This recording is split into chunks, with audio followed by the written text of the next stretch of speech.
réveil au Congo a, au cours du point de presse tenu ce vendredi 25 septembre 2020, dévoilé son plan d'action tout en répondant à toutes les questions liées à son élection à la tête de l'ERC. Rassurés par le chef de l'État congolais, les élus de la Tchopo en ce jour à Kinshasa ont reçu les affirmations de Félix-Antoine Tshisekedi Tshilombo d'avoir un œil regardant sur cette province de la République démocratique du Congo. 19 personnes déclarées guéries et 23 nouveaux cas de contamination de Covid-19 sur le 275 échantillons testés. Tel est le résultat de l'équipe de riposte du coronavirus du jeudi 24 septembre 2020 en République démocratique du Congo. Vous informer, c'est notre devoir, mesdames et messieurs. Bienvenue dans cette grande édition du journal sur la chaîne éducative. L'actualité reste dominée par la tenue du point de presse du nouveau représentant des églises de réveil au Congo de Dokamba, dans la commune de Lingwala, plus précisément à l'hôtel Africana Palace, où il est revenu sur les questions liées à son élection à la tête de l'ERC et a par la même occasion dévoilé son plan d'action suivi de Dokamba dans ce propos recueilli par Ginelle Pézo et Delphin Tondoué. Vous avez entendu comment les choses se sont passées. Pendant que les tractations ont commencé, j'étais en dehors du pays, très loin. Et moi j'ai prié, le Seigneur m'a dit, prépare-toi, tu vas aller trouver ce qu'il y a dedans et tu vas faire le travail et je te donne. Arrivé au pays, je suis arrivé le 14 juillet. J'ai trouvé tout le problème, toutes les tractations qui avaient déjà commencé. La première des choses, je devais me renseigner parce que, au fait, il y a un élément, il faudrait que je revienne par rapport à mon histoire dans l'église de réveil. Il y a de ceux qui pensent que je suis un parachuté, hein, comme on dit, quelqu'un qu'on a dû prendre quelque part pour venir. Non, non, non. Je ne peux pas dire que je suis parmi les fondateurs de l'église de réveil, non, mais je suis membre effectif de plusieurs années. C'est ce qui m'a même valu le poste du président provincial de l'église des réveils. Pour notre histoire, vous savez, j'ai été, je pense, à l'époque, il y avait l'évêque Mokuna qui était le président, après lui il y avait le bishop Mapassa, c'était l'archevêque Capitao. Moi, en même forme, j'ai trouvé toute la légalité de pouvoir introduire ma requête de mon vouloir, de pouvoir diriger cette église des réveils, en toute légalité, simplement. Et par rapport à l'unité, je crois que le travail que le Saint-Esprit peut faire ne sera jamais remplacé par un homme. Je peux lancer un appel, comme je le dis, j'ai commencé à le faire, un appel à la paix. Mais je sais également que ça ne va pas convaincre tout le monde parce qu'il y a des appréhensions qui sont différentes. Mais j'ai continué à dire au pasteur, croyez en nous, nous avons besoin d'être ensemble, nous avons des intérêts communs à pouvoir sauvegarder. Et les premiers intérêts sont les intérêts du royaume des cieux. Crise à la Tchopo, le chef de l'État congolais Félix-Antoine Tshisekedi Tshilombo a reçu le jeudi 24 septembre 2020 le député provincial en ce jour à Kinshasa. Ces derniers plutôt a rassuré aux élus de la Tchopo et a affirmé avoir désormais un œil regardant sur cette partie de la République démocratique du Congo. Reportage. Issu du démembrement de la grande province orientale, la Tchopo est confrontée à des problèmes majeurs de développement et à une crise politique. Autant de questions que les députés de cette province ont soumises au président de la République, Félix-Antoine Tshisekedi Tshilombo. Sur le plan politique, la crise paralyse les institutions provinciales et nécessite des solutions d'urgence, souligne le député Gilbert Bokongo Isongebi. Nous sommes venus voir le président de la République pour lui parler de la situation des crises qui a prévalu dans la province de la Tchopo sur le plan politique, d'autant plus que la gestion du gouverneur qui avait géré la province n'était pas orthodoxe. Et nous avons transmis de multiples correspondances au niveau de la présidence pour que lui, en tant que le garant de la nation, arrive à arbitrer ce conflit qui a sévi chez nous. Nous sommes venus, on l'a vu, on lui a présenté tous les problèmes de la province de la Tchopo et la façon dont la Tchopo est gérée. Et le président de la République nous a promis, en tant que lui, le garant de la nation, voir comment trouver solution à tous les problèmes que nous lui avons posés. Il y a eu un problème de gestion dans la province de la Tchopo, dont une motion de censure a été adressée au gouvernement provincial. Et ce gouvernement est déclaré démissionnaire et il s'est ajouté encore une autre action parlementaire en termes d'une mise en accusation du gouverneur avec ses 2 ministres provinciaux pour détournement des données publiques. Et au stade actuel, la loi dit, une fois mise en accusation un membre du gouvernement, dans 24 il doit démissionner, mais le monsieur s'est opposé. Monsieur Wale Louis-Marie Lofungola, qui était le gouverneur de province, le fait que nous l'avons déchu, et il a résisté par rapport à la mise en accusation d'office, il est déclaré démissionnaire. Donc pour le moment, la Tchopo n'a pas un gouverneur. Le chef de l'État, Père de Lançon, a prêté une oreille attentive aux doléances des députés de la Tchopo, une province qui aspire au développement tributaire de l'agriculture et de la réhabilitation des transports et voies de communication entre Kisangani et Ubundu d'une part et entre Kisangani et Kindu d'autre part. Toujours à la présidence de la République, le chef de l'État congolais Félix-Antoine Tshisekedi Tshilombo a eu 2 entretiens avec l'équipe de l'autorité de régularisation de la sous-traitance dans le secteur privé. C'était le jeudi 24 septembre 2020 à la Cité de l'Union africaine à Kinshasa. L'émergence d'une classe moyenne en République démocratique du Congo figure parmi les préoccupations majeures du président de la République, Félix-Antoine Tshisekedi Tshilombo. C'est dans cette optique que le chef de l'État a eu des entretiens avec l'équipe dirigeante de l'autorité de régulation de la sous-traitance dans le secteur privé. Le vœu du président de la République est de voir les entrepreneurs congolais responsables de petites et moyennes entreprises et autres entreprises à capitaux congolais gagner le marché des sous-traitances dans tous les secteurs de la vie nationale, explique le directeur général de l'ARSP, Kalej Gand. Nous avons occupé notre temps essentiellement à mener campagne pour sensibiliser à la connaissance de la loi et à vulgariser celle-ci afin qu'elle soit connue d'abord et que son application soit aisée. Et nous avons mené aussi différentes consultations et entrepris beaucoup de pourparlers, de négociations avec différentes parties prenantes à la loi pour faire en sorte que nous ayons la même compréhension de cette législation et que nous puissions appliquer la loi pour le bien-être des opérateurs congolais. Je dis les entreprises à capitaux congolais, c'est-à-dire dans lesquelles les Congolais, les hommes d'affaires congolais détiennent au moins 51% de capital. La plus grande référence, c'est la loi. Nous entendons mettre en application les recommandations et les instructions du chef de l'État en mettant en application la loi qui dit exactement ce qui doit être fait, c'est-à-dire les entreprises principales ne peuvent pas utiliser un sous-traitant qui ne remplit pas les conditions légales, c'est-à-dire une entreprise dans laquelle les Congolais ne détiennent pas au moins 51% et qui n'est pas promue et dirigée essentiellement par des Congolais et qui n'emploie pas la main-d'œuvre congolaise. La loi relative à la sous-traitance dans le secteur privé doit être de stricte application pour le bien des Congolais. C'est en clair les recommandations du chef de l'État à l'équipe dirigeante de l'ARSP. Direction primature. À présent, le chef du gouvernement, Sylvestre Ilunga Ilunkamba, a échangé le jeudi 24 septembre 2020 avec les personnalités de la province du Haut-Lomami. Suivez le compte rendu de cette rencontre dans ce propos.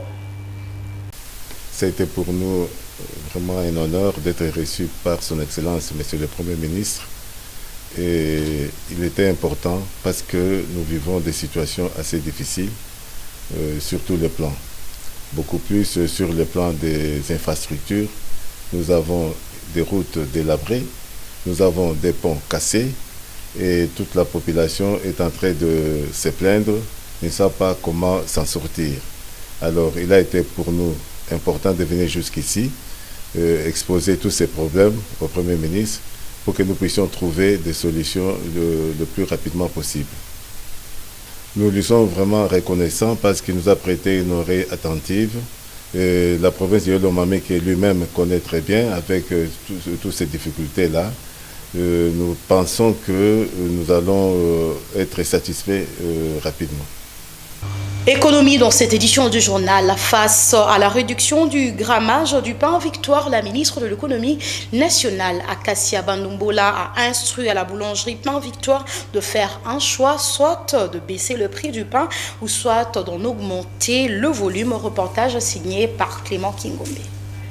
Depuis un certain temps, la population a observé que les différentes formes des pains fournis par la Société Générale Pain Victoire ont connu la diminution par gramme non conforme à celui communiqué au ministère de l'Économie nationale. Même constat des inspecteurs descendus sur le terrain. Saisie, la ministre de l'Économie nationale, Acacia Bandumbola, a convoqué l'équipe dirigeante de cette société de panification pour s'expliquer. Nous sommes venus répondre à l'invitation de son Excellence Madame la ministre de l'Économie nationale concernant les grammages de pain, parce que nous représentons la Société Générale de Pain. Nous avons eu une séance de travail avec le secrétaire général de l'économie et il y a eu des recommandations qui ont été faites que nous allons observer pour que nous puissions cheminer et que nous puissions rendre de loyaux services à la population et aux consommateurs. Le directeur général de Pain Victoire, accompagné de son directeur administratif, s'est engagé à respecter scrupuleusement les instructions de l'État en matière de grammage structure, à revenir sur les grammages initiales consécutivement au prix fixé sur le marché. À travers le secrétaire général de l'économie nationale et ses collaborateurs, Acacia Bandumbola a instruit à cette société une alternative, soit de baisser le prix du pain, soit d'en augmenter le volume, afin que la population se procure le pain au prix réel.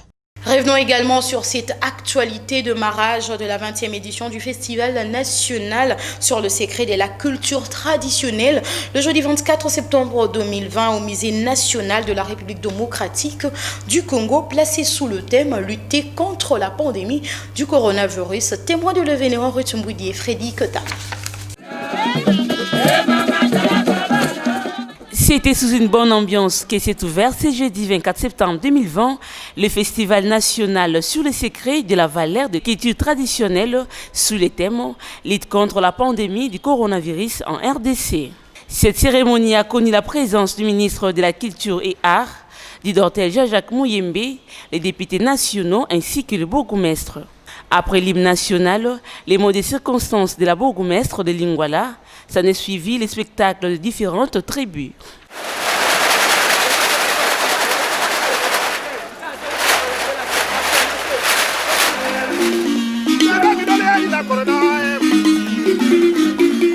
À en croire les participants, les moments étaient riches en culture traditionnelle. Vous savez, un peuple sans culture, c'est un peuple qui n'a pas d'histoire et c'est un peuple qui est appelé à disparaître. La culture, c'est ça qui fait d'abord la vraie nature d'un être humain. Vous voyez par exemple, quand vous arrivez chez les Arabes là-bas, même l'enfant de 2 ans, 3 ans, il doit d'abord connaître, il est grandi en connaissance de la culture. Parce que la culture fait que l'homme, en naissant, en grandissant, il sait que ça, je ne peux pas faire parce qu'il y a des interdits naturellement. Nous voudrions seulement que ceux qui l'ont poussé ou qui se sont inspirés pour cette saleté, qu'ils puissent comprendre que l'Afrique, de par sa culture, a mis fin à toute invasion. Et donc, tout en invitant les populations à veiller, à ne pas tomber dans le piège de ces virus. Mais nous, en tant qu'autorité internationale, nous disons que c'est notre combat. Cette maladie, on n'en a pas besoin au Congo, on n'en a pas besoin en Afrique. Nous nous sommes investis à travers tout le point de presse qu'on avait donné. Nous n'avons pas changé de position. Le corona n'a pas de place au Congo. Mais nous nous rassemblons à travers le festival pour voir avec la tradition, la médecine traditionnelle, si nous pourrons trouver aussi des astuces pour combattre le coronavirus. Le coordonnateur de ce festival a, quant à lui, revenu sur l'importance du thème de l'année. Nous pensons que nous allons réaliser l'objectif de sensibilisation de plusieurs Congolais, surtout plusieurs Chinois, à la lutte contre la Covid. C'est vrai que Covid existe et persiste encore dans nos communautés. Il faudrait nécessairement que nous puissions nous protéger et protéger les autres amis. Retenons que ce festival national est organisé par Anne Gizenga, épouse du fait Antoine Gizenga, sous le patronage du chef de l'État. Cette manifestation, débutée ce jeudi 24, et va se clôturer le lundi 28 septembre au Musée national. À l'Office national d'identification de la population, le directeur général Richard Ilunga Tumba a accordé une audience le mercredi 23 septembre 2020 à Joe Indeke, ambassadeur du Royaume de Belgique en République démocratique du Congo, au menu des échanges, voir les possibilités de collaboration entre la Belgique et l'ONU pendant ces missions concrètes et autres. Témoin de l'événement, Frédéric Tam. Elle est prête à accompagner les missions concrètes de l'Office national d'identification de la population. Joe Indeke, ambassadeur du Royaume de Belgique en RDC, a, après avoir échangé avec le directeur général de l'ONIP, Richard Ilunga, le mercredi 23 septembre 2020, affirmé la volonté de son pays à partager ses expériences avec la RDC en matière de la modernisation de l'identification de la population et de l'état civil. Je suis venu payer mes respects au directeur de l'ONIP, directeur général qui a été nommé récemment. Et dans ce cadre-là, nous avons également échangé sur les possibilités de collaboration entre la Belgique et son bureau, l'ONIP, en matière d'identification de la population. C'était quelque chose qui est très important. C'est également une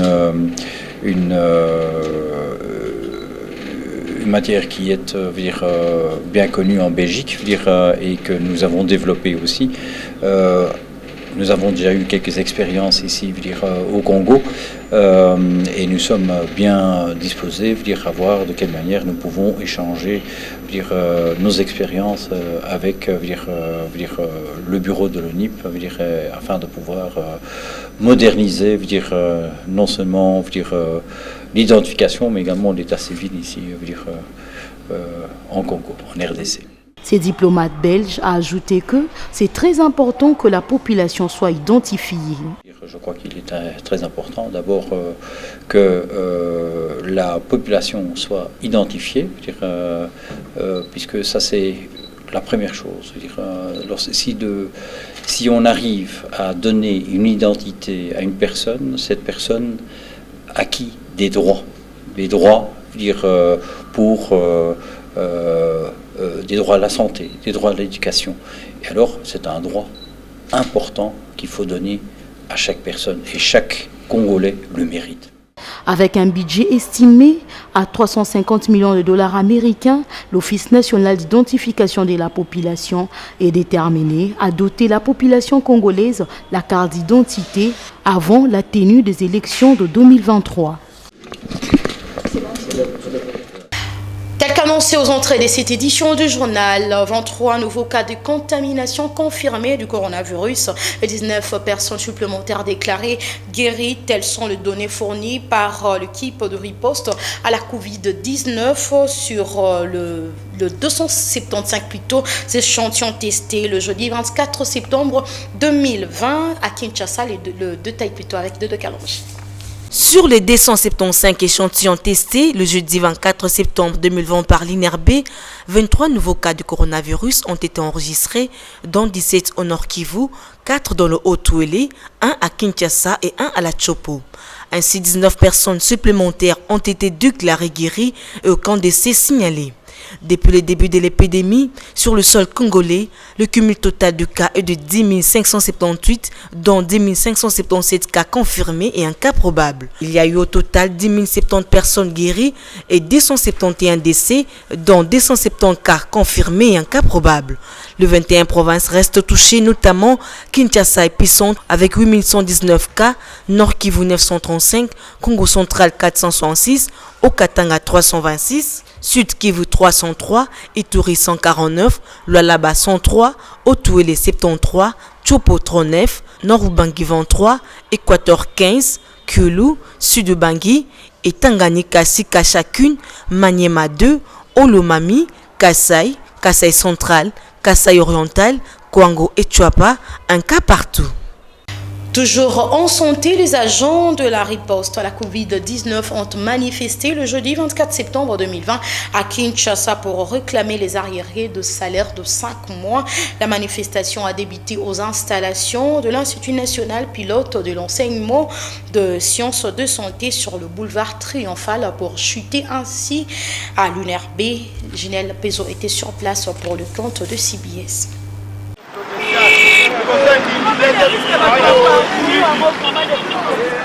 Cette manifestation a débuté à l'Institut national des pilotes de l'enseignement de sciences de santé dans le quartier général de la riposte contre la Covid-19 dans la commune de Kassavubu où les agents ont brûlé le pneu sur le boulevard Triomphal et ont entonné des chants. Pour la première fois, nous avons été payés en retard 3 mois après. Et cette paie, je vous l'ai dit, a été une paie avec des chèques à blanc. Nous n'avons pas reçu l'argent, nous avons reçu l'argent sans connaître au préalable le montant réellement fixé. Et au niveau des zones de santé, les agents ont reçu un demi-mois, ce qui est encore grave. À ce jour, nous totalisons 5 mois que nous sommes impayés. En plus de cela, il y a une promesse qui a été faite par le chef de l'État, nous le rappelons, que le fonds qui devrait être alloué pour la célébration de l'indépendance devrait être mis à la disposition des militaires, des policiers et de l'équipe médicale, de l'équipe de la riposte contre la Covid-19. Je vous signale que les militaires et les policiers avaient déjà reçu leur part. Uniquement nous, les corps soignants, paramédicaux et médicaux, c'est nous qui sommes martyrisés. Dispersés par les éléments de la police, certains ont été arrêtés et frappés par les agents de l'ordre.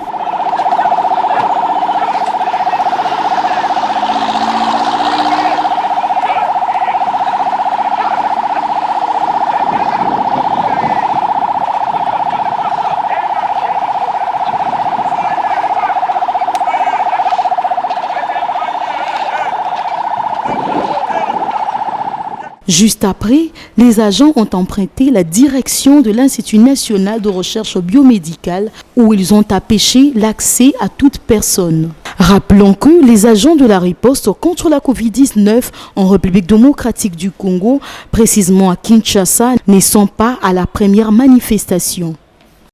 Les grandes artères de la ville, province de Kinshasa, sont envahies par la pratique communément appelée mendicité. Pour répondre à cette question, nos stagiaires de l'URKIM étaient sur le terrain pour le constat. Les constats est fait au boulevard du 30 juin dans la commune de la Gombe où on remarque la présence de pères, mères et enfants qui se livrent à cette pratique de la mendicité. Si les autres disent être abandonnés, d'autres par contre sont orphelins, accusés de sorciers, sans soutien, sans abri, une situation qui les pousse à mendier dans la rue.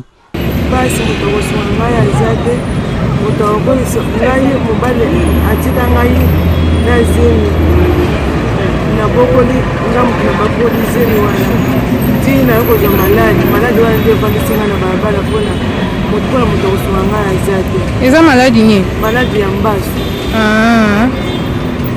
Okay. Ici est de rappeler que depuis l'avènement de la Covid-19, le 10 mars dernier jusqu'à nos jours, la situation liée à la mendicité s'est empirée, chose qui a poussé le président de la République, Félix Antoine Tshisekedi Tshilombo, à demander l'annulation de dettes de pays pauvres frappés par cette pandémie lors de son discours à la 75e Assemblée générale des Nations unies.